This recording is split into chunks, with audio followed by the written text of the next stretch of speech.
We turn now to COVID as the United States sees a decrease in cases and easing of pandemic restrictions. China and Europe are dealing with serious outbreaks of new COVID strains. This news overseas comes as the CDC confirms an uptick in the presence of COVID-19 in wastewater samples across the U.S. For more on all this, we're going to bring in NBC News medical correspondent Dr. Torres. Hey, Dr. Torres, I want to start by asking you about these new outbreaks that we're seeing in China and Europe. Is this the same strain we saw in the U.S. around Thanksgiving? And are these an indication that we might see another COVID spike here in the U.S.?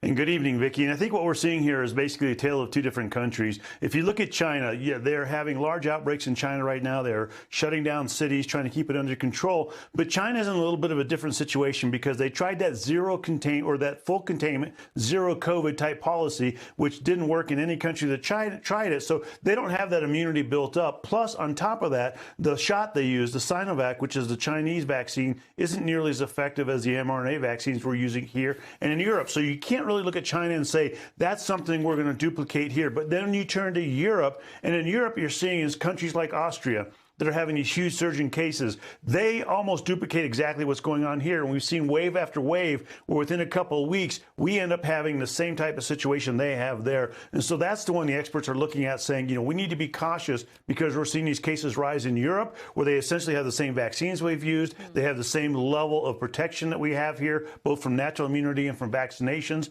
possibly even higher. And they're starting to see these cases. Could be a harbinger of what's going to happen here, Vicky. So they're keeping an eye on that. And back here at home, the CDC is confirming there has been an uptick in the presence of COVID-19 in wastewater samples happening all across the country. Do you think that the relaxed COVID protocols that we're seeing, did those start a little bit too early? And what are we learning from this new information?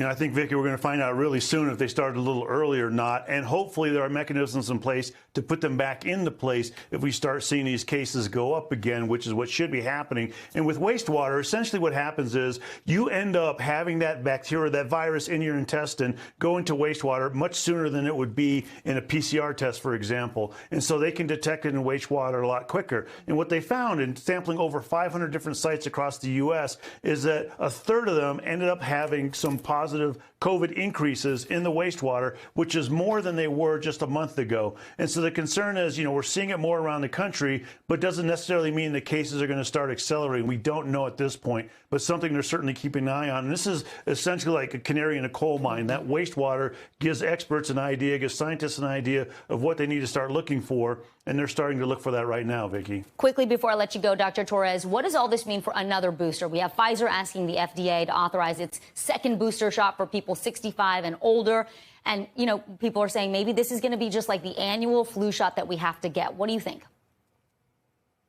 And it might very well be, but right now what we're looking at is two different sets of information coming out of Israel. One showing that for young adults, that extra booster didn't really seem to matter a whole lot. But for those 60 and above, particularly 65 and above, it did seem to matter. And so that's what they're looking at right now, saying, should we be giving boosters to 65 and above, this extra booster? And that's what the FDA is going to start looking at here very quickly.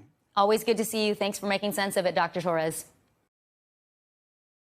Thanks for watching our YouTube channel. Follow today's top stories and breaking news by downloading the NBC News app.